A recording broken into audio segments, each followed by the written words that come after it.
Muling binuksan ng Senate Blue Ribbon Committee ang investigasyon kaugnay sa mga umano'y maanumalya na mga proyekto ng flood control ng pamahalaan sa isinagawang pagdinig ngayong araw. Ang News Now sa report.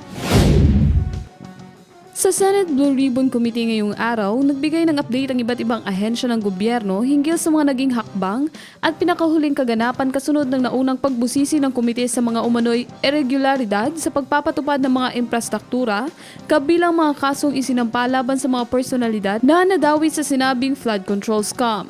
Ayon sa mga senador, layunin ng muling pagbubukas ng imbestigasyon na tiyaking may pananagutan ang mga sangkot at masusing matukoy kung paano nagamit ang pondo ng bayan sa mga proyektong inilaan para sa flood mitigation at disaster resilience. Gayunman, hindi dumalo sa pagdinig ang 18 individual na nauna nang nagsabing may kaalaman sila sa mga umano'y anomalya sa kabila ng mga pinadalang opisyal na abiso ng komite. Dahil dito, tinalakay ng komite ang mga susunod na hakbang upang matiyak ang pagharap ng mga mahalagang testigo at pagpapatuloy ng imbestigasyon. Patuloy namang hinihimay ng Senado mga ulat hinggil sa umano'y kickback scheme at iba pang irregularidad silang flood control projects, kasabay ng panawagan para sa mas mataas na antas ng transparency at accountability sa paggamit ng pondo ng gobyerno.